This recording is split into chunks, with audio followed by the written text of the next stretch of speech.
I carabinieri del nucleo operativo di Noto, su disposizione della Procura della Repubblica di Siracusa, hanno sottoposto a fermo indiziato di delitto 2 allevatori catanesi, padre e figlio, che nelle ultime settimane avrebbero appiccato diversi incendi tra i boschi che idealmente abbracciano l'antico borgo medievale del comune di Buccheri, alle porte di Siracusa.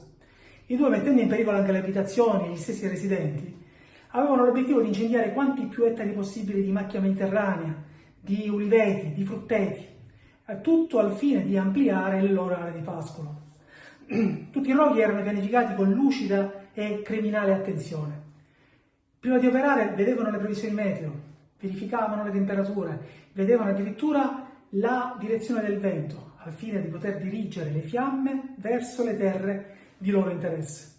Durante l'attività di intercettazione è emerso infine che per il giorno di Ferragosto i due allevatori avevano in animo di fare un incendio perfetto, un unico grande rogo che ripulisse, così dicevano fra di loro, tutto intorno l'area di Buccheri,